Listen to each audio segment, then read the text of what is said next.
ನಾನಾಗ್ಲೇ ಹೇಳಿದ ಆರಂಭದಲ್ಲೇ power focus ನ ಆರಂಭದಲ್ಲಿ ಕೆಟ್ಟ ಸಂಸ್ಕೃತಿಯನ್ನ ಎಲ್ಲ ಸರ್ಕಾರಗಳು ಕೂಡ ಫಾಲೋ ಮಾಡ್ತವೆ ಅಂತ ಹೇಳಿ ಲಾಡ್ಲೆ ಮಶಾಕ್ ದರ್ಗಾ ಗಲಭೆ ಕೇಸನ್ನ ಸರ್ಕಾರ ವಾಪಸ್ ಪಡ್ಕೊಂಡಿದೆ.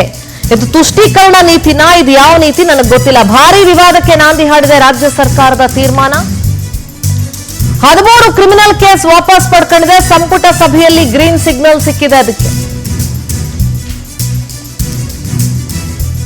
ವಿಧಾನಸಭೆಯ ಸ್ಪೀಕರ್ ಯುಟಿ ಖಾದರ್ ಅವರು ಲಿಖಿತ ಶಿಫಾರಸನ್ನ ಮಾಡಿದ್ರು. ಖಾದರ್ ಶಿಫಾರಸು ಮೇರೆಗೆ ಸಂಪುಟ ಈ ನಿರ್ಧಾರವನ್ನ ಮಾಡಿ ಸರ್ಕಾರ ಅದಕ್ಕೆ ಸಮರ್ಥನೆಯನ್ನ ಕೂಡ ಮಾಡ್ಕೊಳ್ತಾ ಇದೆ. ಯಾವುದೇ ಸರ್ಕಾರಗಳಿಂದ ಕೆಲಸವನ್ನ ಸಮರ್ಥನೆ ಮಾಡ್ಕೊಳ್ಳೋದು ಅಷ್ಟು ಒಳ್ಳೆಯ ಡೆವಲಪ್ಮೆಂಟ್ ಅಂತೂ ಅಲ್ಲ. ಕನ್ನಡ ಪರ ಹೋರಾಟಗಾರರ ವಿರುದ್ಧ ಸೇರಿ 52 ಕ್ರಿಮಿನಲ್ ಕೇಸ್ಗಳನ್ನ ಈ ಸರ್ಕಾರ ವಾಪಸ್ ಪಡ್ಕೊಂಡಿದೆ. ಅದರಲ್ಲಿ ಶ್ರೀರಾಮ್ ಸೇನೆದು ಯಾವುದೋ 1-2 ಕೇಸ್ಗಳನ್ನ ಒಂದಷ್ಟು ವಾಪಸ್ ಪಡ್ಕೊಂಡಿದೆ. 2022ರ ಮಹಾಶಿವರಾತ್ರಿ ವೇಳೆ ನಡೆದಿದ್ದಂತಹ ಗಲಭೆ ಪ್ರಕರಣ ದರ್ಗಾ ಅಲ್ಲ ರಾಘವ್ ಚೈತನ್ಯ ಶಿವಲಿಂಗ ದೇವಸ್ಥಾನ ಅಂತ ವಾದ ಆಗಿತ್ತು. ಸೊ ಈ ಸಂದರ್ಭದಲ್ಲಿ ಸಿಕ್ಕಾಪಟ್ಟೆ ಕೋಮು ಗಲಭೆ ನಡೆದಿತ್ತು. ಈ ಪ್ರಕರಣವನ್ನ ಈಗ ವಾಪಸ್ ಪಡ್ಕೊಂಡಿದೆ. ಡಿಕೆ ಶಿವಕುಮಾರ್ ಮತ್ತು ಪರಮೇಶ್ವರ್ ಅವರು ಮಾತಾಡಿದ್ದಾರೆ. ಏನ್ ಹೇಳಿದ್ದಾರೆ ಕೇಳಿಸ್ಕೋಣ. ಮೇಲಿನ ಕೇಸ್ಗಳನ್ನ ನಿನ್ನೆ ಸಚಿವ ಸಂಪುಟದಲ್ಲಿ ವಾಪಸ್ ತಗೊಂಡಿರೋದು ಸಾಕಷ್ಟು ಚರ್ಚೆಗೆ ಗ್ರಾಸ ಆಗಿದೆ. ಏನಿಲ್ಲ, ಇದು ರಾಜಕೀಯವಾಗಿ ಅವ್ರ ಮೇಲೆ ಕೇಸ್ ಹಾಕಿದ್ರು. ರೈತರ ಮೇಲೆ ತಗೊಂಡಿದ್ವಿ, ಕನ್ನಡ ಚಳುವಳಿಗಾರರ ಮೇಲೆ ತಗೊಂಡಿದ್ವಿ, ಅವರೆಲ್ಲ ಹೋರಾಟ ಮಾಡಿದವ್ರ ಮೇಲೆ ತೆಗೆದುಕೊಂಡಿದ್ವಿ. ತಪ್ಪೇನಿಲ್ಲ ಸರ್. ಮುಸ್ಲಿಮರ ಮೇಲಿನ ಕೇಸ್ಗಳನ್ನ ನಿನ್ನೆ ಸಚಿವ ಸಂಪುಟದಲ್ಲಿ ವಾಪಸ್ ತಗೊಂಡಿರೋದು ಸಾಕಷ್ಟು ಚರ್ಚೆಗೆ ಗ್ರಾಸ ಆಗಿದೆ. ನಾನು ನಿನ್ನೆನೂ ಕೂಡ ಇದರ ಬಗ್ಗೆ ಪ್ರತಿಕ್ರಿಯೆ ಮಾಡಿದ್ದೇನೆ. ಕನ್ನಡ ಪರ ಸಂಘಟನೆಗಳು,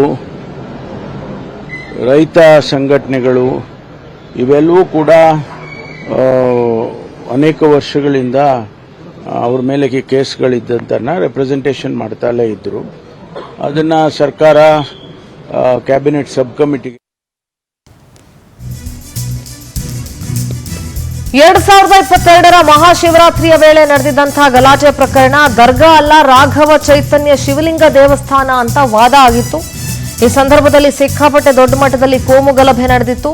ಕಲ್ತೂರಾಟ ಆಗಿ ಪೊಲೀಸರ ಮೇಲೆ ಹಲ್ಲೆ ಆಗಿತ್ತು. ಕೋರ್ಟ್ ಆದೇಶದಂತೆ ಶಿವರಾತ್ರಿ ವೇಳೆ ಪೂಜೆ ಮಾಡುವಾಗ ಗಲಭೆ ನಡೆದಿದ್ದಂತಹ ಪ್ರಕರಣ ಇದು.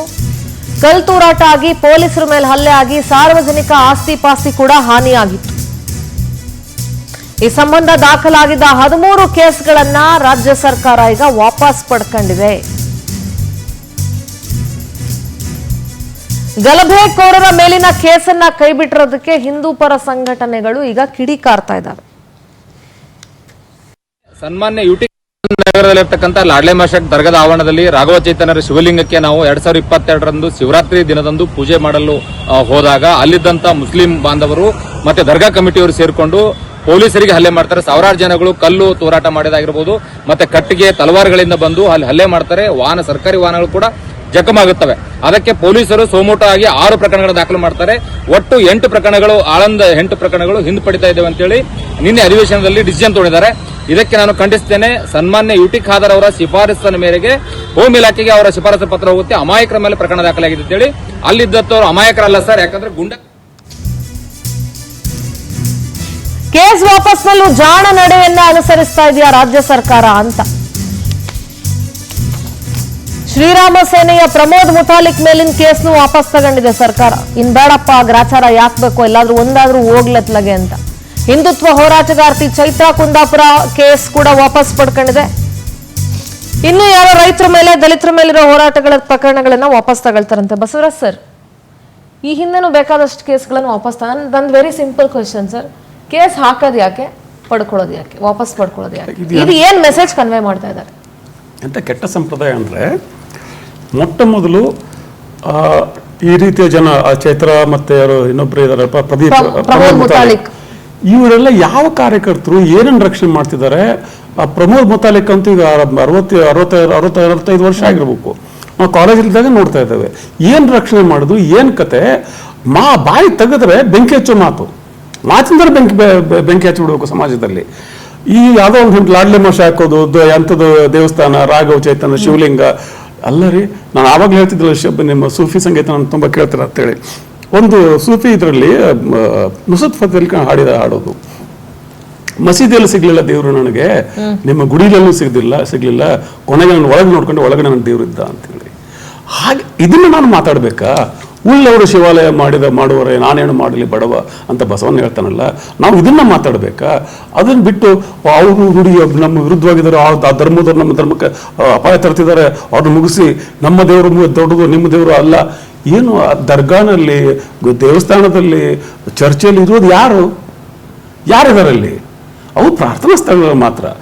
ಯಾವ ಕಾಲದಲ್ಲೂ ಏನೋ ಆಗಿದ್ದನ್ನ ಈಗಲೂ ಕರೆಕ್ಟ್ ಮಾಡಕ್ ಹೋಗಿ ಇಂದಿನ ಶಾಂತಿ ಕದರೋ ಯತ್ನ ನಡೆದಿದೆ. ಇದು 90ರ ದಶಕದಿಂದ ಶುರು ಆಗಿದೆ, ಅದು ಬೇರೆ ವಿಚಾರ. ಆದರೆ ಇದರಿಂದ ಯಾರು ಏನನ್ನು ಪಡ್ಕೊಂಡ್ರು? ಈಗ ನಾವು ಹಿಂದೂ ಪರ ಕಾರ್ಯಕರ್ತರು ಮಾತಾಡ್ತಿದ್ದೀವಲ್ಲ, ಅವರು ಬಿಜೆಪಿ ಪರ ಕಾರ್ಯಕರ್ತರು. ಅವರು ಇನ್ನು ಅಲ್ಪಸಂಖ್ಯಾತ ಬಗ್ಗೆ ಮಾತ್ರ ಅವರು ಅಲ್ಪಸಂಖ್ಯಾತ ಪರ ಅಲ್ಲ, ಅವ್ರು ಕಾಂಗ್ರೆಸ್ ಪರ ಕಾರ್ಯಕರ್ತರು. ನಾವು ಪರಿಭಾಷೆ ಬಿಡಬೇಕು, ಕ್ಲಿಯರ್ ಆಗಿ ಹೇಳ್ಬಿಡೋಣ. ನಾವು ಇವರು ಬಿಜೆಪಿ ಪರ, ಅವ್ರು ಕಾಂಗ್ರೆಸ್ ಪರ ಅಂತ. ಏನಾಗಿದೆ, ಇವರು both the parties are equally guilty. Why are fanning it? Number 1. Number 2, ಈಗ ಏನೋ ಗಲಾಟೆ ಆಯಿತು, ಗಲಾಟೆ ಆದಾಗ ಅಲ್ಲಿ ಗಲಭೆ ಆದಾಗ ಅಲ್ಲಿ ಏನೋ ಕ್ರಿಮಿನಲ್ ಆಕ್ಟಿವಿಟಿ ನಡೆದಿರ್ತದೆ, ಸಾರ್ವಜನಿಕ ಆಸ್ತಿ ಪಾಸ್ತಿ ಹಾನಿ ಮಾಡಿರ್ತಾರೆ, ಪೊಲೀಸರ ಮೇಲೆ ಹಾನಿ ಮಾಡಿರ್ತಾರೆ, ಪೊಲೀಸ್ ಸ್ಟೇಷನ್ ಮೇಲೆ ದಾಳಿ ಮಾಡಿರ್ತಾರೆ. ಅಂತ ಪರಿಸ್ಥಿತಿ ಪೊಲೀಸರು ಕಾನೂನು ಪ್ರಕಾರ ಕೇಸ್ ದಾಖಲಿಸಿಕೊಂಡಿರ್ತಾರೆ, ವಿಚಾರಣೆ ನಡೀತಾ ಇರ್ತದೆ. ಅದನ್ನ ಬಂದ್ಬಿಟ್ಟು ಮುಂದೆ ನಿಮ್ಮ ಪರವಾದ ಸರ್ಕಾರ ಬಂದಾಗ ಕೇಸ್ ವಾಪಸ್ ತಕೊಂಡ್ಬಿಟ್ರೆ ಆ ಪೊಲೀಸರ ಗತಿ ಏನಾಗ್ಬೇಕು? ನೈತಿಕತೆನೇ ಇನ್ನೊಂದು, ಆ ಅಕಸ್ಮಾತ್ ಅವರು ನಿರ್ದೋಷಿಗಳಾಗಿದ್ರೆ ಎದುರಿಸಲು ನ್ಯಾಯಾಲಯ ಮತ್ತು ನ್ಯಾಯಾಂಗ ವ್ಯವಸ್ಥೆ ಎದುರಿಸಲಿ, let them face and come out clean. ಅದಕ್ಕೆ ನೀವು ಕ್ಯಾಬಿನೆಟ್ ನಿರ್ಧಾರ ತಗೊಂಡು ಇವು ರಾಜಕೀಯ ಪ್ರೇರಿತ ಕೇಸ್. ಏನ್ ರಾಜಕೀಯ ಪ್ರೇರಿತ ಕೇಸುಗಳು? ಸರ್, ನಾನು ಒಂದ್ ಹೇಳ್ಬಿಡ್ತೀನಿ, ಹೊಟ್ಟೆಪಾಡಿಗೋಸ್ಕರ ಒಂದ್ ಪಿಕ್ ಪಾಕೆಟ್ ಮಾಡೋರ್ನ ಕರ್ಕೊಂಬಂದ್ ಒಳಗ ಹಾಕ್ಬಿಟ್ಟು ಅವನು ಜೀವನ ಪೂರ್ತಿ ಒಳಗಡೆ ಇರ್ತಾನೆ. ಅಂತವ್ರಿಗೆ ಇವ್ರು ಏನು ಮಾಡಲ್ಲ. ಇಂತ ದೊಡ್ಡ ಕ್ರಿಮಿನಲ್ ಆಕ್ಟಿವಿಟಿನಲ್ಲಿ ಭಾಗಿಯಾಗಿ ಸೋಷಿಯಲ್ ಫ್ಯಾಬ್ರಿಕ್ ನ ಹಾಳು ಮಾಡೋ ಕೇಸ್ಗಳನ್ನ ಪರಪ್ಪನ ಅಗ್ರಹಾರ ಜೈಲಲ್ಲಿ ವಿಚಾರಣಾಧೀನ ಕೈದಿಗಳು 10-20 ವರ್ಷಗಳಿಂದ ಎಷ್ಟು ಜನ ಕುಳಿತಿದ್ದಾರೆ, ಅವ್ರಿಗೆ ನೀವು ನ್ಯಾಯ ಕೊಡಕ್ಕಾಗಿಲ್ಲ. ನಿಜ, ದಶಕಗಟ್ಟಲೆ ಕೂತಿದ್ದಾರೆ, ವಿಚಾರಣೆನೇ ಇಲ್ಲದೆ. ಸರ್, ಅಂಥವ್ರ ಪರ ಹೋಗಿ ಜಾಮೀನು ಕೊಡಕ್ಕೆ ಯಾಕೆ ಸರ್ ಈ ಸಂಘಟನೆಗಳ ಕೇಸ್ಗಳನ್ನ ಯಾಕೆ ಸರ್ಕಾರ ವಾಪಸ್ ತಗೋಬೇಕು ಸರ್? ಯಾಕಂದ್ರೆ they want to be seen as favoring their electorate. ಅವರು ಒಂದು ಮತ ಬ್ಯಾಂಕಕ್ಕೆ ಸಂಬಂಧಿಸಿರ್ತಾರೆ. ಒಂದು ಪಕ್ಷಕ್ಕೆ ಒಂದು ಮತ ಬ್ಯಾಂಕ್, ಇನ್ನೊಂದು ಪಕ್ಷಕ್ಕೆ ಇನ್ನೊಂದು ಮತ ಬ್ಯಾಂಕು. ಆ ಮತ ಬ್ಯಾಂಕದ ಕಾರ್ಯಕರ್ತರು ಇವರು. ಆ ಕಾರ್ಯಕರ್ತರಿಗೆ ಹೌದಪ್ಪ, ನಾನು ಅಧಿಕಾರಕ್ಕೆ ಬಂದಾದ್ಮೇಲೆ ನಿಮ್ಮನ್ನು ಬಿಡಿಸ್ತೀನಿ ಅಂತ ಹೇಳಿರ್ತಾರೆ, ಅಥವಾ ಆ ಥರ ತೋರಿಸ್ಕೋಬೇಕಾಗ್ತದೆ. ಯಾಕಂದ್ರೆ ನಾಳೆ ದಿನ ಮತ್ತೆ ಬೇಕಾಗುತ್ತಲ್ಲ ಇವ್ರಿಗೆ. ನಾಳೆ ದಿನ ಏನು ಗಲಭೆಗುಂಟಾದ್ರೆ ಮತ್ತೆ ರೋಡಲ್ಲಿ ಲಾಠಿನೋ ಕಲ್ಲೋ ಹಿಡ್ಕೊಂಡು ಹೋರಾಟ ಮಾಡ್ಬೇಕಲ್ಲ. ಯಾವ ಧೈರ್ಯದ ಮೇಲೆ ನಾಳೆ ಸರ್ಕಾರ ಬಂದ ಕೇಸಿಂದ ತಗೋತಾರೆ ಬಿಡು ಅಂತೇಳಿ. ಆ ಪೊಲೀಸರಿಗೆ ಮರ್ಯಾದೆ ಯಾರು ಕೊಡೋರು? ಹಿಂಗಾಗ್ಬಿಟ್ರೆ ಪೊಲೀಸರಿಗೆ ಮರ್ಯಾದೆ ಯಾರು ಕೊಡ್ತಾರೆ? ಈಗಲೇ ಪೊಲೀಸರಿಗೆ ಅಷ್ಟು ಮರ್ಯಾದೆ ಕೊಡೋದಿಲ್ಲ. ಇಂಥದೆಲ್ಲ ಮಾಡ್ತಾರೆ. ಹಾಗಾದ್ರೆ ಎಷ್ಟೋ ಜನ ಬಾಲಾಪರಾಧಿಗಳಿದಾರಲ್ಲ, ಈಗೆಲ್ಲ ಅವ್ರನ್ನ ಇದ್ರಲ್ಲಿ ಇಟ್ಟಿರ್ತಾರಲ್ಲ ಸರ್, ಬಾಲಾಪರಾಧಿಗಳನ್ನ ಒಂದು ಜಾಗದಲ್ಲಿ ಜುವೆನಲ್ ಇದ್ರಲ್ಲಿ, ಆ ಬಾಲಾಪರಾಧಿಗಳ ಮೇಲಿರುವಂತ ಕೇಸ್ಗಳನ್ನ ವಾಪಸ್ ತಗೊಂಡ ಆ ಮಕ್ಕಳುಗಳಿಗೆ ಯಾಕೆ ಒಳ್ಳೆ ಬದುಕನ್ನ ಕಟ್ಕೊಡೋ ಕೆಲ್ಸಕ್ಕೆ ಮುಂದಾಗಲ್ಲ? ಯಾಕಂದ್ರೆ ಓಟ್ ಹಾಕಲ್ವಲ್ಲ, ಇನ್ನು ವೋಟಿಂಗ್ ಇಲ್ವಲ್ಲ. ಅವ್ರು ಓಟ್ ಹಾಕಿ ಯಾವುದೋ ಒಂದು ಅವ್ರು ಹಿಂದೂ ಪರ ಅಥವಾ ಅಲ್ಪಸಂಖ್ಯಾತ ಕಾರ್ಯಕರ್ತರಾಗ್ಬಿಟ್ರೆ ಮುಗಿದು ಒಂದು ಪಕ್ಷ ಅವ್ರಿಗೆ ನಿಲ್ತದೆ. Point is this. ಈ ರೀತಿ ಈ ಧರ್ಮದ ಬಗ್ಗೆ ನಾವು ಯಾವಾಗ ಈ ದೇಶದಲ್ಲಿ ರಾಜಕೀಯ ವಸ್ತು ಆಯ್ತು, ಅಲ್ಲಿಂದ ನೋಡ್ತಾ ಬನ್ನಿ ಈ ದೇಶದ ಸಾಮಾಜಿಕ ಸ್ವಾಸ್ಥ್ಯ ಹದಗೆಡ್ತಾ ಹೋಗ್ತಾ ಇದೆ. ಎಸ್ ಯದುಕುಮಾರ್ ಗೌಡ, ನಿಮ್ಮ ರಿಯಾಕ್ಷನ್? ಯಾಕಂದ್ರೆ ನಿಮ್ಮ ಸರ್ಕಾರ ಬಂದಾಗ್ಲೂ ಒಂದಷ್ಟು ಕೇಸ್ಗಳನ್ನು ನೀವುಗಳು ವಾಪಸ್ ತಗೊಂಡಿದ್ದೀರಿ. ಮೇಡಮ್, ಇಲ್ಲಿ ಈ ಸರ್ಕಾರ ತುಷ್ಟೀಕರಣದ ಎಲ್ಲಾ ಮಿತಿಗಳನ್ನು ಮೀರಿದೆ ಮೇಡಮ್. ನಾವು ಕೇಳೋ ಅಂತ ಅಂದ್ರೆ, ಇಲ್ಲಿ ಈ ಸಂಘಟನೆಗಳ ಕೇಸ್ ವಾಪಸ್ ತಗೊಳಕ್ಕೆ ಪತ್ರ ಬರೆದಂತವ್ರು ಸಂವಿಧಾನದ ಆಶಯಗಳನ್ನು ಯಾರು ಸಭಾಧ್ಯಕ್ಷರ ಪೀಠದಲ್ಲಿ ಕುತ್ಕೊಂಡು ಮಾಡ್ತಾರೋ ಅವ್ರ ಪತ್ರ ಬರೀತಿರುವಂಥದ್ದು. ಅದೇ ಆಶ್ಚರ್ಯಕರ ರೀತಿ. ಸಂವಿಧಾನದ ಆಶಯಗಳ ಬಗ್ಗೆ ಮಾತಾಡುವಂತ ಯುಟಿ ಖಾದರ್ ಅವ್ರು ಬರೆದಿರುವಂಥದ್ದು. ಮತ್ತೆ ಈ ಒಂದು ಇದು ನೋಡಿ ಮೇಡಮ್, ಕ್ರೊನಾಲಜಿ ಹೆಂಗಿದೆ ಅಂದ್ರೆ, ದಾವಣಗೆರೆ ಎಲೆಕ್ಷನ್ಸ್ ಆದ್ಮೇಲೆ ಅವರ ಏನು ಮತ ಇದು 5300 ಗೆದ್ರು ಕಾಂಗ್ರೆಸ್ನವರು, ಅದಾಗಿದ ತಕ್ಷಣನೇ ಹಿಜಾಬ್ದು ವಾಪಸ್ ತಗೊಳ್ಳುವಂಥದ್ದು. ಅವ್ರ ಮೇನ್ ಎಜೆಂಡಾ ಏನಂತೆ ಕಾಂಗ್ರೆಸ್ದು, ಹಿಜಾಬ್ ವಾಪಸ್ ತರಬೇಕಾಗಿತ್ತು. ಆದ್ರೆ ಅದ್ರ ಜೊತೆಗೆ ಶಿವದಾರ, ಬೇರೆ ಜನಿವಾರ, ಇದೆಲ್ಲ ಯಾವ್ದು ಒಳ ವಸ್ತುಗಳು ಯಾರು ಕೇಳಿರ್ಲಿಲ್ಲ, ಯಾವ್ದು ಇದು ಮಾಡಿರ್ಲಿಲ್ಲ. ಆದ್ರೆ ಹಿಜಾಬ್ ತರಬೇಕಾಗಿತ್ತು, ಅದಂತಂದ್ರೆ ಜೊತೆಗೆ ಇದನ್ನ ಸೇರಿಸಿದ್ರು. ಇವತ್ತು ಈ ಕೇಸ್ನ ವಾಪಸ್ ತಗೋಬೇಕಾಗಿತ್ತು. ಅದಕ್ಕೋಸ್ಕರ ಯಾರಾದ್ರೂ ಈ ಸಂಘಟನೆಗಳು ನಮ್ಮ ಕೇಸ್ನ ವಾಪಸ್ ತಗೊಳ್ಳಿ ಅಂತ ಹೇಳಿದ್ರ, ಯುಟಿ ಖಾದರ್ 13 ಕೇಸ್ ವಾಪಸ್ ತಗೋ ಅಂತ ಹೇಳಿದ್ರು. ಈ ಹೋರಾಟಗಾರರಾಗ್ಬೋದು, ರೈತರದ್ದು ಆಗ್ಬೋದು, ಈ ಬೇರೆ ಪ್ರಮೋದ್ ಮುತಾಲಿಕ್ ಆಗ್ಬೋದು, ಅವರೆಲ್ಲ ಬರ್ದಿದ್ರು ಸರ್ಕಾರಕ್ಕೆ ನನ್ನ ಕೇಸ್ ವಾಪಸ್ ತಗೊಳ್ಳಿ ಅಂತ. ಇದು ಪಿಕ್ ಅಂಡ್ ಚೂಸ್ ಅಲ್ವಾ ಮೇಡಮ್? ಅದಲ್ಲ ಅಂದ್ರೆ ನೀವು ಸರ್, ನಾನು ಹೇಳ್ಬಿಡ್ತೀನಿ ಸರ್, ಆಮೇಲೆ ಮಾತಾಡಿ ಸರ್. ಈ ತರ ಇದು ಮಾಡಿದಾಗ ಸರ್, ಈಗ ನಾವು ಹೇಳಿರುವಂತದ್ದು 13 ಕೇಸಸ್ ಮಾತ್ರ ಯಾಕೆ ಯುಟಿ ಖಾದರ್ ಹೇಳಿದಂಥದ್ದು, ಮಿಕ್ಕಿದ ಕೇಸ್ ಯಾರು ರೆಫರ್ ಮಾಡಿದ್ರು? ಅಂದ್ರೆ ನೀವು ಇದು ಮಾತ್ರ ಮಾಡ್ತಾ ಇಲ್ಲ, ನಾವು ಅಲ್ಪಸಂಖ್ಯಾತರ ತುಷ್ಟೀಕರಣ ಮಾತ್ರ ಮಾಡ್ತಾ ಇಲ್ಲ, ಬೇರೆಯವ್ರಿಗೂ ಹೇಳಿದೀವಿ ಅಂತ ತೋರ್ಸಕ್ಕೋಸ್ಕರನಾ? ಅವ್ರ ಮೇಲೆ ಹಲವಾರು ಕೇಸ್ ಇದಾರೆ, ಇದೊಂದನ್ನು ಮಾತ್ರ ತಗೊಂಡ್ರೆ ದೊಡ್ಡ ಇದಲ್ಲ. ಎಷ್ಟೋ ಜಿಲ್ಲೆಗಳಿಗೆ ಅವರಿಗೆ ಅವಕಾಶನೇ ಕೊಡ್ತಾ ಇಲ್ಲ ಮಾತಾಡಕ್ ಅನ್ನೋದಕ್ಕೆ. ಅದಕ್ಕೇನಂತೀರ ಅದಲ್ಲಿ ಮೇಡಮ್, ರೈತರ ಪರವಾಗೋ ಕನ್ನಡ ಪರವಾಗೋ ಊಟಕ್ಕೆ ನಾಡು ನುಡಿ ಇದಕ್ಕೆ ಅಂತ ತಗೊಂಡಾಗ ಅದಕ್ಕೊಂದು ಇದಿರುತ್ತೆ ಮೇಡಮ್, ಸರ್ವ ಅಕ್ಸೆಪ್ಟೆನ್ಸ್ ಇರುತ್ತೆ. ಇದನ್ನ ನೀವು ಬರ್ದಿ ವಾಪಸ್ ತಗೊಳ್ಳುವಂತದ್ದು ಹೇಳಿದೆ ಉಡುಪಿ ಇದರಲ್ಲಿ ಧಾರವಾಡ ಹುಬ್ಳಿನಲ್ಲಿ ಅದನ್ನ ಹಾಗೆ ಮಾಡಿದ್ರಿ. ಪೊಲೀಸ್ ಜೀಪ್ ಮೇಲೆ ಎದ್ದು ನಿಂತ್ಕೊಳ್ಳೋರ್ನ ಅಮಾಯಕರಂದ್ರಿ. ಹಾಗಾದ್ರೆ ಈ ತರ ಕೋಮು ಗಲಭೆಗಳಿಗೆ ಯಾರ್ಯಾರು ಭಾಗಿಯಾಗ್ತಾರೋ ಎಲ್ಲರೂ ಅಮಾಯಕರು. ಹಂಗಂದ್ರೆ ಅರೆಸ್ಟ್ ಮಾಡಿದ್ರೆ ಅದು ಯಾವ್ದೋ ಪಾರ್ಟಿ ಅರೆಸ್ಟ್ ಮಾಡಿತ್ತಾ? ಪೊಲೀಸ್ನವ್ರು ಕಾನೂನು ಸುವ್ಯವಸ್ಥೆ ಏನು ಅಲ್ಲಿದ್ರು ಅವ್ರ ಕ್ರಿಮಿನಲ್ ಆಕ್ಟಿವಿಟೀಸ್, ಅವ್ರ ಆಕ್ಟಿವಿಟೀಸ್, ವಿಡಿಯೋ ಎವಿಡೆನ್ಸ್ ಏನೇನ್ ಆಕ್ಟಿವಿಟೀಸ್ ಮಾಡಿದ್ರು, ಪೊಲೀಸ್ನವ್ರು ತಾನೇ ಒದೆ ತಿಂದು ಪೊಲೀಸ್ ಜೀಪ್ ಇದು ಮಾಡಿದ್ರು, ಅವರೆಲ್ಲ ಏನಾಗ್ಬೇಕಾಗಾದ್ರೆ? ಇದು ಪೊಲೀಸ್ ಗಿರಿನ ಕುಗ್ಸೋದಂತಲ್ವಾ? ನಾನು ಹೇಳೋದು ನಿಮ್ಗೆ ಬಹುಸಂಖ್ಯಾತರ ಇಷ್ಟು ಜನಕ್ಕೆ ಒಂದು ಸಂವೇದನಶೀಲನೇ ಇಲ್ವಾ ನಿಮ್ಗದಲ್ಲಿ? ಹಂಗಂದ್ರೆ ಇವ್ರ ಎಲ್ಲರೂ ಯಾರ್ಯಾರು ಅರೆಸ್ಟ್ ಮಾಡ್ತಾರೆ ಕಮ್ಯುನಲ್ ವೈಲೆನ್ಸ್ ಎಲ್ಲರೂ ಅಮಾಯಕರ ಮೇಡಮ್ ಇದಲ್ಲಿ. ಅದು ಪರ್ಟಿಕ್ಯುಲರ್ ಒಂದು ಸಮುದಾಯ, ಶಾಂತಿ ಸಮುದಾಯ ಅಂತ ಹೇಳೋರು ಮಾತ್ರ ಇದನ್ನ. ನಾ ಪರ್ಟಿಕ್ಯುಲರ್ ಕೇಳಂತೂ UT ಖಾದರ್ ಅವ್ರಿಗೆ ಏನ್ ನಡೆದಿತ್ತು ಈ ತರ 13 ಕೇಸ್ಗಳನ್ನ ವಾಪಸ್ ತಗೊಳಕ್ ಅನ್ನೋದಕ್ಕೆ? ಅದು ಕಲಬುರಗಿ ಆಳಂದದಲ್ಲಿ. ಎಸ್ ಪುಷ್ಪ ಮೇಡಮ್ ನೋಡಿ, ಇವರೇ ಹೇಳ್ತಿದ್ರು ಕಮ್ಯುನಲ್ ಅಂತ. ಈ ಮೊದಲು ಯಡಿಯೂರಪ್ಪ ಸರ್ಕಾರಗಳು ಮತ್ತೆ ಬೊಮ್ಮಾಯಿ ಸರ್ಕಾರಗಳಲ್ಲಿ ಎಷ್ಟು ಕೋಮು ಗಲಭೆಗಳಲ್ಲಿ ಇನ್ವಾಲ್ವ್ ಆಗಿದ್ದವರ ಕೇಸುಗಳನ್ನ ವಾಪಸ್ ತಗೊಂಡ್ರು, ಎಷ್ಟು ರೌಡಿ ಶೀಟರ್ಗಳು. ಒಬ್ಬ ರೌಡಿ ಶೀಟರ್ ಏರ್ಪೋರ್ಟ್ ಅಲ್ಲಿ ನಿಂತ್ಕೊಂಡು ಪ್ರಧಾನಿ ಅವರಿಗೆ ನಮಸ್ಕಾರ ಮಾಡುವಂತಹ ಫೋಟೋ ಇವಾಗ ನನಗೆ ಬೇಕಾದ್ರೆ ಲೈವ್ ಅಲ್ಲಿ ತೋರಿಸ್ತೀನಿ. ಆ ಮಟ್ಟಿಗೆ ರೌಡಿಗಳನ್ನ ಬೆಳೆಸಿ ಒಂದು ಗೂಂಡಾ ಮೋರ್ಚಾ ಬಿಜೆಪಿಯಾಗಿ ಪರಿಣಮಿಸಿದ್ದಲ್ಲದೆ, ಇವರು ಇಷ್ಟೆಲ್ಲ ಹೇಳ್ತಾರೆ. ಇವರು ಸರ್ಕಾರಗಳಿದ್ದಾಗ ರಾಜ್ಯದಲ್ಲಿ 20,000 ಪ್ರಶ್ನೆ ಹೇಳಿ ಸರ್. ಇಂಥ ಪ್ರಕರಣಗಳನ್ನ ವಾಪಸ್ ತಗೊಂಡು ಸಮಾಜಕ್ಕೆ ಏನ್ ಮೆಸೇಜ್ ಕೊಡಕ್ಕೆ ನಿಮ್ ಸರ್ಕಾರ ಹೊರಟಿದೆ? ನೋಡಿ ಮೇಡಮ್, ಇವ್ರು ಹೇಳ್ತಾರಲ್ವಾ, ಒಂದು ನಿಮ್ಮದಕ್ಕೆ ಉತ್ತರ ಕೊಡ್ತೀನಿ. ಒಂದು ಸಮುದಾಯದ ಪರವಾಗಿ ಅಲ್ಲ, ಎಲ್ಲರ ಪರವಾಗಿ. ಇವತ್ತು ರೈತರದು ತಗೊಂಡಿದೀವಿ, ಕನ್ನಡ ಪರ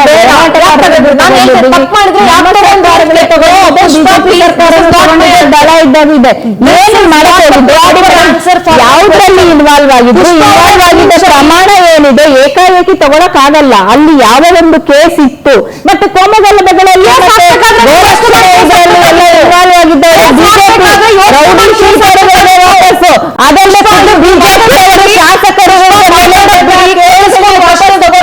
ಹೈಕೋರ್ಟ್ ನೋಟಿಸ್ ಕೊಟ್ಟಿದೆ.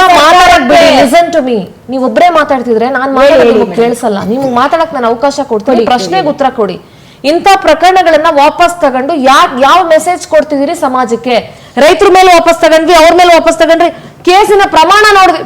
ಕೇಸ್ ಹಾಕ್ಬೇಕಾದ್ರೆ ಜ್ಞಾನ ಇಲ್ವಾ ಅವನಿಗೆ? ಪೊಲೀಸ್ ಯಾರು ಹಾಕಿರ್ತಾನೆ ಕೇಸು, ತಲೆಯಲ್ಲಿ ಜ್ಞಾನ ಇಲ್ವಾ? ಕೇಸಿನ ಪ್ರಮಾಣ ನೋಡಿ ಕೇಸ್ ಹಾಕ್ಬೇಕು ಅಂತ ಜ್ಞಾನ ಇಲ್ವಾ ಅವತ್ತಿನ ದಿವಸ? ಹೆಂಗೆ ಕೇಸ್ ವಾಪಸ್ ತಗೊಳ್ತೀರಿ? ಅವಕಾಶ ಇದೆ ಅಂತ ಏನ್ ಬೇಕಾದ್ರೂ ಮಾಡ್ತೀರಾ ನೀವು? ತಗೊಂಡು ಪೊಲೀಸ್ ಸ್ಟೇಷನ್ ಮೇಲೆ ರೇಡ್ ಮಾಡಿದವ್ರಿಗೆ, ಪೊಲೀಸರ ಮೇಲೆ ಹಲ್ಲೆ ಮಾಡಿದವ್ರಿಗೆ, ಅಲ್ಲಿ ಗಲಭೆ ಸೃಷ್ಟಿಸಿದವ್ರಿಗೆ, ಅದು ಯಾವ ಧರ್ಮದವರಾದ್ರೂ ಆಗ್ಲಿ, ನಾನ್ ಧರ್ಮದ ಬಗ್ಗೆ ಇಲ್ಲಿ ಮಾತಾಡ್ತಾ ಇಲ್ಲ. ಇಲ್ಲಿ ನಂದು ಒಂದೇ ಪ್ರಶ್ನೆ, ಕೇಸ್ ಹಾಕೋದ್ ಯಾಕೆ, ವಾಪಸ್ ತಗೊಳ್ಳೋದು ಯಾಕೆ? ಹಾಗಾದ್ರೆ ಎಷ್ಟೋ ಜನ ಬಡವರು ತುತ್ತಿನ ಚೀಲಕ್ಕೋಸ್ಕರ ಪಿಕ್ ಪಾಕೆಟ್ ಮಾಡ್ಕೊಂಡು ಜೀವನ ಮಾಡಿದವ್ರು ಇದಾರೆ. ಅವ್ರನ್ನೆಲ್ಲ ಕರ್ಕೊಂಡೋಗಿ ಪರಪ್ಪನ ಅಗ್ರಹಾರದ ಒಳಗಡೆ ಹಾಕಿದಾರೆ. ಬಿಡಿ ಅವ್ರನ್ನ, ಕೇಸ್ ವಾಪಸ್ ತಗೊಳ್ರಿ ಅವ್ರ ಮೇಲೆ ಇರೋದ್ನ. ಮೇಡಮ್, ಕಳ್ಳತನನು ಮಹಾ ಅಪರಾಧನೇ. ನೀವ್ ಹೇಳೋದು ಪ್ರಶ್ನೆ ಮೇಡಮ್, ಯಾರು ಕಾನೂನಿನ ವಿರುದ್ಧವಾಗಿ ವಾಪಸ್ ತಗೊಳಕ್ ಆಗಲ್ಲ. ಅಲ್ಲಿ ಕಾನೂನಲ್ಲಿ ಅವಕಾಶ ಇದ್ರೆ ಮಾತ್ರ ಸರ್ಕಾರ ಅಷ್ಟು ಜನ ಇರ್ಬೋದು, ಬಿಜೆಪಿ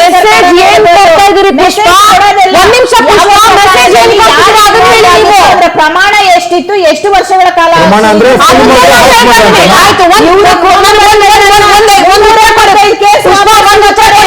ವರದಕ್ಷಿಣೆ ಹೆಸರಲ್ಲಿ ಎಷ್ಟೋ ಜನ ಮುಸ್ಲಿಮಾನರನ್ನ ಹತ್ಯೆಗಳನ್ನ ಮಾಡ್ತಾರೆ. ಕೇಸುಗಳಲ್ಲ ಇದು. ಕೇಳಿಸ್ಕೊಳ್ರಿ ಒಂದ್ ನಿಮಿಷ. ಅವ್ರ ಸರ್ಕಾರ ಅಧಿಕಾರಕ್ಕೆ ಬಂದು ಅವ್ರ ಏನಾದ್ರು ವಾಪಸ್ ತಗೊಂಡ್ರೆ ಸೇಮ್ ಕ್ವಶನ್ ನಾನು ಅವ್ರಿಗೂ ಕೇಳ್ತೀನಿ. ಪ್ರಶ್ನೆ ಯಾವ ಸರ್ಕಾರ ಇದೆ? ಈ ಮೊದಲು ತಗೊಂಡಿರೋದು ಪ್ರಶ್ನೆ ಯಾವ ಸರ್ಕಾರ ಇದೆ? ನಮ್ಮ ಇದಕ್ಕೆ ನಾನು ಇವತ್ತು ಯಾವ ಸಮಾಜದಲ್ಲಿ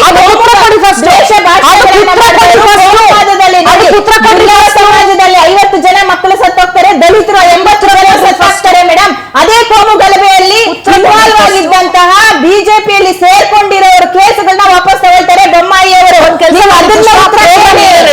ಅಲ್ಲ ನಡೆಸಿ, ಪ್ರೋಗ್ರಾಮ್ ನಡೆಸಿ. ಅಲ್ಲ, ಏನ್ ಸಮಾಜ ಏನ್ ಕೊಡ್ತೀವಿ ಅಂದ್ರೆ ನಾನು ಅದನ್ನೇ ಹೇಳ್ತಿರೋದು. not ready to listen to me. You talking by your own, then you finish the program. I am not talking by own, madam. ನಾನು ಉತ್ತರ ಕೊಡ್ತೀನಿ. You should allow me to speak and you should answer to my question also. You should have the patience to listen to me also. ನೀವು ಬರೀ ಮಾತಾಡ್ಕೊಂಡು ಹೋದ್ರೆ ಆಗಲ್ಲ. Yes Basavaraj sir. ಈಗ ಒಂದು ಬಹಳ ಮುಖ್ಯವಾದ ವಿಚಾರ ಹೇಳಿದ್ರಲ್ಲ ಪುಷ್ಪ ಅವರು, ಕಾನೂನಲ್ಲಿ ಅವಕಾಶ ಇದೆ ಮಾಡಿದ್ದೀವಿ ಅಂತೇಳಿ. ರಾಜೀವ್ ಗಾಂಧಿ ಅವರಿಗೆ ದೊಡ್ಡ ಬಹುಮತದ ಸರ್ಕಾರ ಇತ್ತು.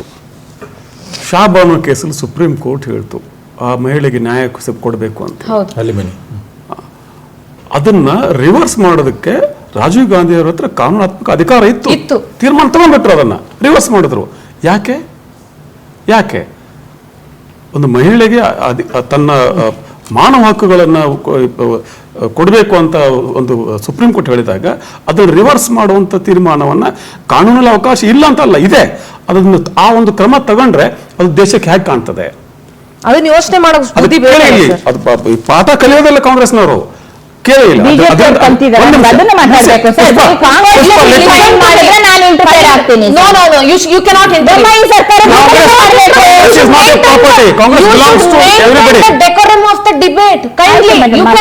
ಆಮೇಲೆ ಆ ಒಂದು ವಿರೋಧ ಬಂತಲ್ಲ, ಆ ವಿರೋಧವನ್ನ ನಿಭಾಯಿಸೋದಕ್ಕೆ ಬಾಬರಿ ಮಸೀದಿಗೆ ಇಲ್ಲಿ ತಗ್ಸ್ತಾರೆ.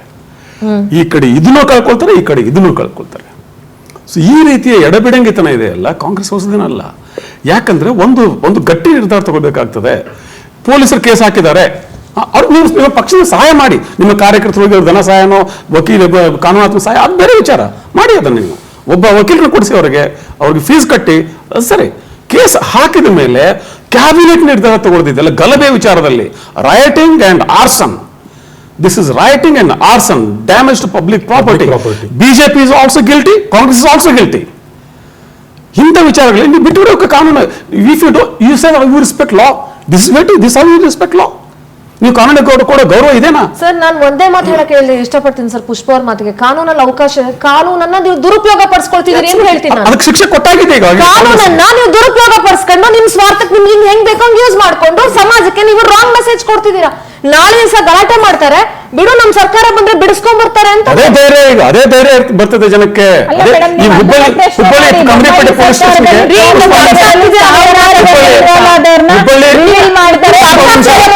ಪ್ರಶ್ನೆ ಮಾಡಿ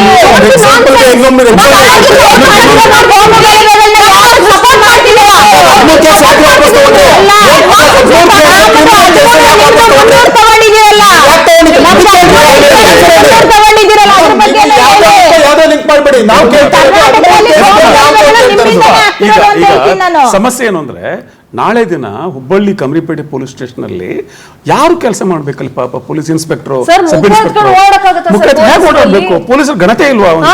ಬರ್ತಾರೆ ಈ ಗಲಭೆಕೋರರು ಬರ್ತಾರೆ, ಅವ್ರ ಮುಂದೆ ಮೀಸೆ ತಿರುಕೊಂಡು ಓಡಾಡ್ತಾರೆ. ಅಷ್ಟೆಲ್ಲ ಹೇಳ್ತಾರೆ, ಪೊಲೀಸ್ ಕಡಿದ ಹೋಗಯ್ಯ ಅಂತ ಹೇಳ್ತಾರೆ. ಹೌದು, ಮುಲಾಜಿಲ್ದಂಗೆ ಹೇಳ್ತಾರೆ. ಯಾರಿಗೆ ಭಯ ಇರುತ್ತೆ ಸರ್ ಪೊಲೀಸರಿಗೆ? ಹೀಗಾಗಿ ಇದು ಪೊಲೀಸರ ನೈತಿಕತೆ ಮತ್ತು ಅದರ larger question is the government doesn't seem to be respecting law. Sir, ಒಂದೇ ಮಾತು ಸರ್, ಕಾನೂನು ಅವಕಾಶ ಇದೆ ಅಂತ ದುರುಪಯೋಗ ಪಡಿಸ್ಕೊಳ್ತಿದ್ದಾರೆ ಅಷ್ಟೇನೆ. ಬೇರೆ ಬೇರೆ ಅವಕಾಶಗಳಿದೆ. ಯಾಕೆ ಇವ್ರ ಕೇಸ್ ತಗೊಳಕ್ಕೆ ಅವಕಾಶ ಇದೆ, ಒಬ್ಬ ಪಿಕ್ ಪಾಕೆಟರ್ ಕೇಸ್ ವಾಪಸ್ ತಗೊಳಕ್ಕೆ ನಿಮಗೆ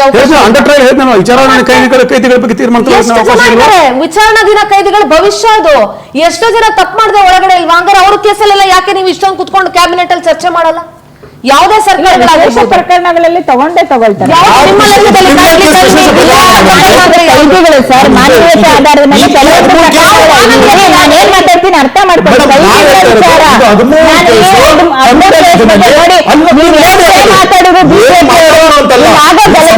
ಮೂಲ ಕಾರಣ ನಿಮ್ಮ ರಾಜ್ಯದಲ್ಲಿ ಕರಾವಳಿಯಲ್ಲಿ ಉಡುಪಿಯಲ್ಲಿ ಹುಟ್ಟು ಹಾಕೊಂಡು ನೀವು ಇಲ್ಲೇ ಕುತ್ಕೊಂಡು ಇವತ್ತು ಏನ್ ಮಾತಾಡಿದ್ರಿ ಆ ಸಮುದಾಯ ನಿಮ್ಮ ಮೈಂಡ್ ಸೆಟ್ ಇಂದಾನೆ ಎಲ್ಲ ಗಲಭೆಗಳು ನಡೀತಿರೋದು. ಹಂಗಂದ್ರೆ ನಿಮ್ಮ ಮೈಂಡ್ ಸೆಟ್ ಇಂದ ಉದ್ಧಾರ ಬೊಮ್ಮಾಯಿಯವರು ತಗೊಂಡಿರೋದು ಕೋಮು ಗಲಭೆಗಳು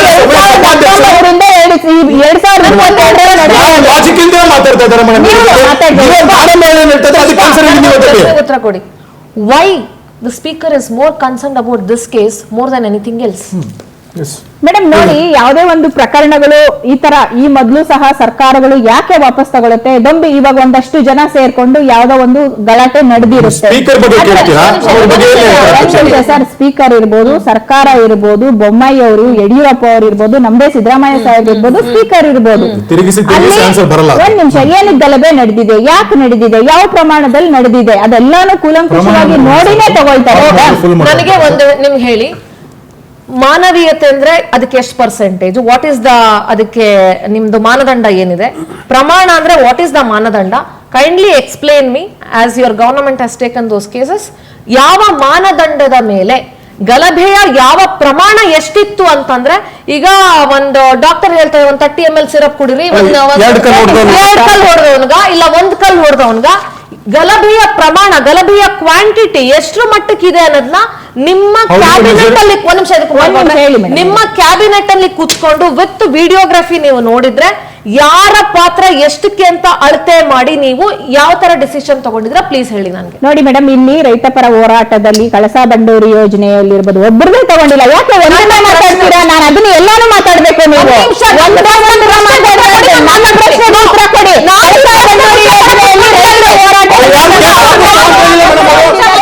ಒಂದೇ ಕೇಸ್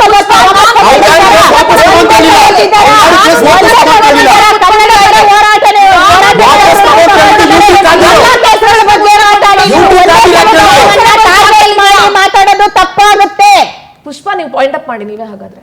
ಅಲ್ಲ, ನೀವ್ ಹೇಳಿ ಮೇಡಮ್, ಯಾಕೆ ಒಂದೇ ಸಮುದಾಯ ಮಾತಾಡಬೇಕಾಗಿರೋದು? ನಾನಲ್ಲ, ರೈತರ ಪ್ರಶ್ನೆ ಮಾಡ್ತೀರಾ?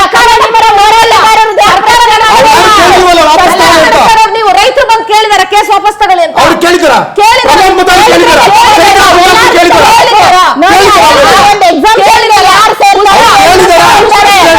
ಪುಷ್ಪ, you should listen, you should maintain the decorum of the debate. Decorum maintain ಮಾಡ್ತೀನಿ. ನೋಡಿ ಮೇಡಮ್, ಇಲ್ಲಿ ಒಂದು ಮಾಧ್ಯಮದಲ್ಲಿ ಕೂತ್ಕೊಂಡು ವಿಶೇಷವಾಗಿ ಒಂದೇ ಒಂದು ಸಮುದಾಯ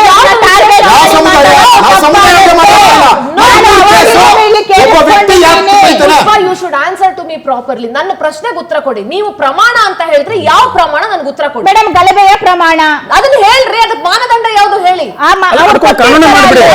ಸ್ಪೀಕರ್ ಅವರು ಸುಮ್ನೆ ನೀವು ತೆಗೆದುಬಿಡಿ ಅಂದ್ರೆ ಯಾರು ತೆಗೆಯಲ್ಲ ಮೇಡಮ್. ಅಲ್ಲಿ ಅದನ್ನೇ ಸರ್ಕಾರ ಅದಕ್ಕೆ ಏನೆಲ್ಲ ಕೊಡಬೇಕು ಎಲ್ಲ ಕೊಟ್ಟೆ ಮೇಡಮ್. ಅದನ್ನ ಕಾಪಿ ಬಂದಾಗ ಓದ್ತೀನಿ. ನನ್ನ ಕೈಗೆ ಸಿಗ್ಲಿಲ್ಲ.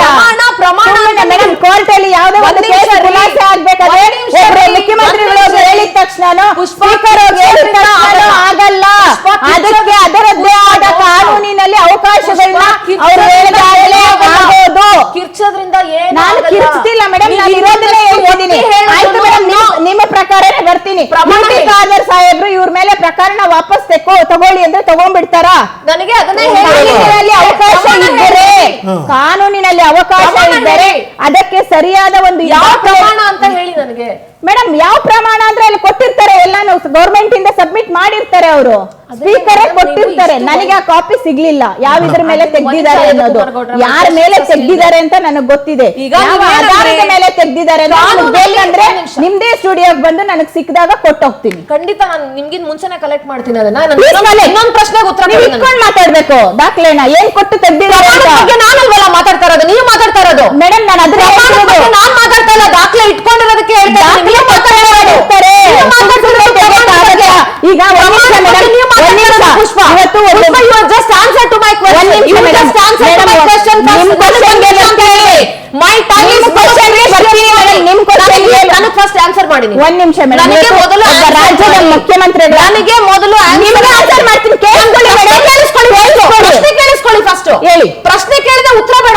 ನನ್ನ ಪ್ರಶ್ನೆ, ನನ್ನ ಟೈಮ್ ನನಗೆ ಇಂಪಾರ್ಟೆಂಟ್. ಬಿಕಾಸ್ ಜನ ನೋಡ್ತಿರ್ತಾರೆ. ನನಗೆ ಅಷ್ಟಕ್ಕೆ ಮಾತ್ರ ಉತ್ತರ ಕೊಡಿ. ನನಗೆ ಪ್ರಮಾಣದ ಬಗ್ಗೆ ಕೇಳಿದ್ರೆ ನಿಮ್ಗೆ ನೀವೇ ಹೇಳಿದ್ರಿ ಪ್ರಮಾಣ ನಿಮಗೆ ಪ್ರಮಾಣದ ಬಗ್ಗೆ ಗೊತ್ತಿಲ್ಲ. ಕಾನೂನಲ್ಲಿ ಅವಕಾಶ ಇದೆ ಅಂತ ಹೇಳ್ತಾ ಇದ್ದೀರಾ.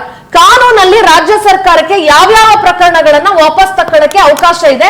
ಯಾಕೆ ನೀವು ಬೇರೆ ಪ್ರಕರಣಗಳನ್ನ ಬಿಟ್ಟು ಓನ್ಲಿ ಯುವರ್ ಕನ್ಸರ್ನ್ ಅಬೌಟ್ ಧರ್ಮಾಧಾರಿತ ಪ್ರಕರಣಗಳಿಗೆ ಮಾತ್ರ ನೀವು ಕನ್ಸರ್ನ್ ಇಟ್ಕೊಂಡಿದ್ರೆ ಯಾಕೆ? ಧರ್ಮಾಧಾರಿತವಾಗಿ ಒಂದೇ ತಗೊಂಡಿಲ್ಲ. ರೈತರ ಹೋರಾಟದ್ದು ತಗೊಂಡಿದೀವಿ, ಕನ್ನಡ ಪರ ಹೋರಾಟಗಾರರದ್ದು ತಗೊಂಡಿದೀವಿ.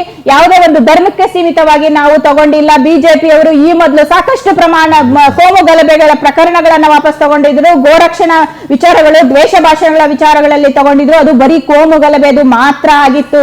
ಆದ್ರೆ ನಮ್ಮ ಸರ್ಕಾರ ಸರ್ವ ಜನಾಂಗದ ಶಾಂತಿಯ ತೋಟ. ಅದು ಯಾವುದೇ ಜಾತಿ ಧರ್ಮ ಯಾರೇ ಇರ್ಲಿ, ಯಾರಿಗೆ ಅದೇ ಒಂದು ಅವಕಾಶ ಇರುತ್ತೋ ಅವ್ರಿಗೆ ನಾವು ಕೊಟ್ಟಿದ್ದೀವಿ. ಮೇಡಮ್, ಈಗ ನಾವು ನಿಮ್ಮ ಕ್ವೆಶ್ಚನ್ ತುಂಬಾ ಸ್ಪಷ್ಟವಾಗಿತ್ತು ಮೇಡಮ್. ಯಾಕಂದ್ರೆ ಅವ್ರಿಗೆ ಆನ್ಸರ್ ಮಾಡಕ್ ಇದಿಲ್ಲ. ನಾ ಕೇಳ್ತಾರೆ ಎರಡೇ ಪಾಯಿಂಟ್. ಒಂದು, ಸಭಾಧ್ಯಕ್ಷರ ಸ್ಥಾನದಲ್ಲಿರೋ UT ಖಾದರ್ ಅವರು ಸಭಾಧ್ಯಕ್ಷರ ಎಲ್ಲಾ ನಿಯಮಗಳನ್ನ ಇದ್ ಮಾಡುವಂತವ್ರು, ಅವರು ಕೊಟ್ಟಿರುವಂತ ಲೆಟರ್ಗೆ 13 ಕೇಸು ವಾಪಸ್ ತಗೊಂಡಿರುವಂತದ್ದು. ಒಂದು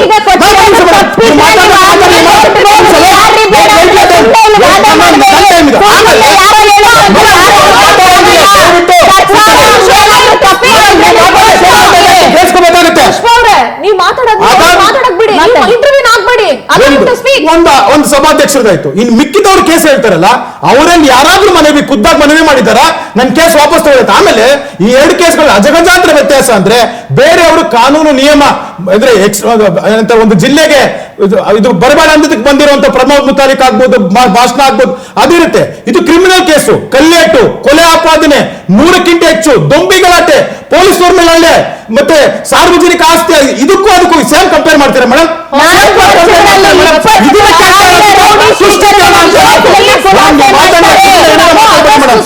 ಸುಮ್ಮನೆ ಏನೇನೋ ಮಾತಾಡ್ಬೇಡಿ ಮೇಡಮ್.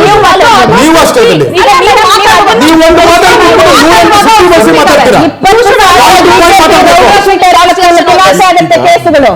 ಯಾವುದೇ ಸರ್ಕಾರ ಈ ತರದ ಕ್ರಮ ತಗೋಬೇಕಾದ್ರೆ ಅದು ಕಾನೂನಲ್ಲಿ ಅವಕಾಶ ಇದೆಯೋ ಇಲ್ಲೋ ಆ ಟೆಕ್ನಿಕಾಲಿಟಿ ಹಿಂದೆ ಅಡಗೋದು ಬೇಡ. ಈ ಒಟ್ಟಾರೆಯಾಗಿ ಜನಕ್ಕೆ ಏನು ಸಂದೇಶ ಕೊಡ್ತದೆ, ಒಟ್ಟಾರೆಯಾಗಿ ಸಮಾಜಕ್ಕೆ ಏನು ಸಂದೇಶ ಕೊಡ್ತದೆ, ಒಟ್ಟಾರೆಯಾಗಿ ನಮ್ಮ ಕಾನೂನು ಸುವ್ಯವಸ್ಥೆ ಇಲಾಖೆಗಳಿಗೆ ಏನು ಸಂದೇಶ ಕೊಡ್ತಿದ್ದೇವೆ ಅನ್ನೋ ಪರಿಜ್ಞಾನ ಇರಬೇಕಾಗುತ್ತೆ. ನಿಮ್ಮ ಪಕ್ಷದ ಕಾರ್ಯಕರ್ತ ಆಗಿದ್ರೆ ಅಥವಾ ನಿಮ್ಮ ಗೆಳೆಯನಾಗಿದ್ರೆ, ನಿಮ್ಮ ಸಹಚರ ಆಗಿದ್ರೆ ಅದು ಬೇಕಾದಷ್ಟು ಬೇರೆ ಬೇರೆ ಮಗನ ಸಹಾಯ ಮಾಡಿ, ಅದು ಬೇರೆ ವಿಚಾರ. ಅದು ಈ ರೀತಿಯ ಕ್ಯಾಬಿನೆಟ್ ಒಂದು ರಾಜ್ಯ ಸರ್ಕಾರದ ಸಂಪುಟದ ತೀರ್ಮಾನದ ಮೂಲಕ ಈ ತರದ ದೊಂಬಿ ಕೇಸುಗಳನ್ನ ಹಿಂಪಡೆಯುವುದೆಯಲ್ಲ, ಇದು ಸಾರ್ವಜನಿಕ ಶಾಂತಿಗೆ ಮಾರಕ. ಯಾವುದೇ ಸರ್ಕಾರ ತಗೊಂಡ್ರು ಕೂಡ. ಥ್ಯಾಂಕ್ ಯು ಸೋ ಮಚ್ ಎಲ್ರಿಗೂ ಚರ್ಚೆಯಲ್ಲಿ ಭಾಗಿಯಾಗಿದ್ದಕ್ಕೆ. ಒಟ್ಟಾರೆಯಾಗಿ ಕಾರ್ಯಕರ್ತರು ಯಾರಾದ್ರೂ ಏನಾದ್ರೂ ಸಾವನ್ನಪ್ಪಿದ ತಕ್ಷಣ ಅಲ್ಲಿಗೆ ಹೋಗಿ ಅದನ್ನ ದೊಡ್ಡದು ಮಾಡಿ ಬೇರೆ ಬೇರೆ ರೀತಿ ಮಾಡುವಂತ ಈ ರಾಜಕೀಯ ಪಕ್ಷಗಳು, ಅದೇ ಒಬ್ಬ ಸಾಮಾನ್ಯ ವ್ಯಕ್ತಿ ಸಾವನ್ನಪ್ಪಿದ್ರೆ, ಬಡವನೋ ಯಾರಾದ್ರೂ ಸಾವನ್ನಪ್ಪಿದ್ರೆ ಅಷ್ಟು ಕಾಳಜಿಯಾಗಿ ಯಾರು ಕೂಡ ಅವನ ಮನೆಗೆ ಹೋಗಲ್ಲ. ಇದನ್ನ ನಾನು ಎಲ್ಲಾ ಪಕ್ಷದವ್ರಿಗೂ ಹೇಳ್ತಾ ಇದ್ದೀನಿ for kind information. At the same time ಗಲಭೆ, ದೊಂಬಿ, ಈ ರೀತಿಯಾದಂಥ ಕ್ರಿಮಿನಲ್ ಆಕ್ಟಿವಿಟಿಯನ್ನ ನಡೆಸುವಂತ ಯಾವುದೇ ಧರ್ಮದವರ ಕೇಸ್ಗಳನ್ನ ವಾಪಸ್ ತಗೊಂಡ್ರು ಅದು ಯಾವುದೇ ಸರ್ಕಾರಕ್ಕೂ ಶೋಭೆಯನ್ನ ತರೋದಿಲ್ಲ ಮತ್ತು ಸಮಾಜಕ್ಕೆ ಅದು ಒಳ್ಳೆಯ ಮೆಸೇಜ್ ಅನ್ನ ಕೂಡ ಕನ್ವೆ ಮಾಡೋದಿಲ್ಲ. ನಿಮ್ಮ ಸರ್ಕಾರಗಳು ಒಬ್ಬ ತುತ್ತಿನ ಚೀಲಕ್ಕೋಸ್ಕರ ಕಳ್ತನ ಮಾಡುವಂತವನ್ನ ಕರ್ಕೊಂಡೋಗಿ ನೀವು ಒಳಗಡೆ ಹಾಕ್ತೀರಿ, ಅವನನ್ನ ಯಾರು ಕೂಡ ಬಿಡಿಸ್ಕೊಂಬರೋ ಪ್ರಯತ್ನನೂ ಮಾಡಲ್ಲ, ಅವನಿಗೆ ಒಳ್ಳೆಯ ಬದುಕನ್ನ ಕಟ್ಕೊಡೋ ಪ್ರಯತ್ನನೂ ಮಾಡಲ್ಲ. ಆದ್ರೆ ಧರ್ಮಾಧಾರಿತ ಧರ್ಮಗಳ ನಡುವೆ ಪ್ರೇರಣೆ ಎದ್ದಂತಹ ಕೇಸ್ಗಳನ್ನ ವಾಪಸ್ ತಗೊಂಡು ನೀವು ಸರ್ಕಾರ ಜನರಿಗೆ ಮತ್ತು ಇಡೀ ಸಮಾಜಕ್ಕೆ ಒಂದು ಕೆಟ್ಟ ಸಂದೇಶವನ್ನ ರವಾನೆ ಮಾಡ್ತಾ ಇದ್ದೀರಿ. ಇದು ಕಾಂಗ್ರೆಸ್ ಸರ್ಕಾರಕ್ಕೂ ಹೌದು, ಬಿಜೆಪಿ ಸರ್ಕಾರಕ್ಕೂ ಹೌದು. ನಾಳೆ ದಿವಸ ನಮ್ಮನ್ನ ರಕ್ಷಣೆ ಮಾಡಬೇಕಾದಂತ ಆರಕ್ಷಕರ ಕೈಗಳನ್ನ ನೀವೇ ಕಟ್ಟಿ ಹಾಕ್ತಾ ಇದ್ದೀರಿ ಮತ್ತು ಆರಕ್ಷಕರಿಗೆ 3 ಕಾಸಿನ ಮರ್ಯಾದೆ ಇಲ್ಲದೆ ಇರೋ ತರ ನಿಮ್ಮ ಸರ್ಕಾರಗಳೇ ನೀವು ನಡೆಸ್ಕೊಳ್ತಾ ಇದ್ರೆ ಪೊಲೀಸ್ ಯಾಕಬೇಕು, ಪೊಲೀಸ್ ಇಲಾಖೆ ಯಾಕಬೇಕು? ನಾಳೆ ದಿವಸ ಪರೋಡಿಗಳ ಮುಂದೆ ಪೊಲೀಸರು ಮುಖ ಎತ್ಕೊಂಡಾದ್ರೂ ಓಡಾಡಕ್ ಆಗುತ್ತಾ ಅನ್ನೋದನ್ನ ಯೋಚನೆ ಮಾಡಿ ಅಂತ ಹೇಳ್ತಾ, ಐ ಥಿಂಕ್ ಇದು ಯಾವ ಸರ್ಕಾರಕ್ಕೂ ಶೋಭೆ ತರಲ್ಲ ಅಂತ ಬಹಳ ಸ್ಪಷ್ಟವಾಗಿ ಹೇಳ್ತಾ ಈ ಬುಲೆಟಿನ್ ಇಲ್ಲಿಗೆ ಮುಗಿಸ್ತಾ ಇದ್ದೀನಿ. ನೋಡ್ತಾ ಇರಿ ಪವರ್ ಟಿವಿ, ಇದು ನಿಮ್ಮ ಶಕ್ತಿ.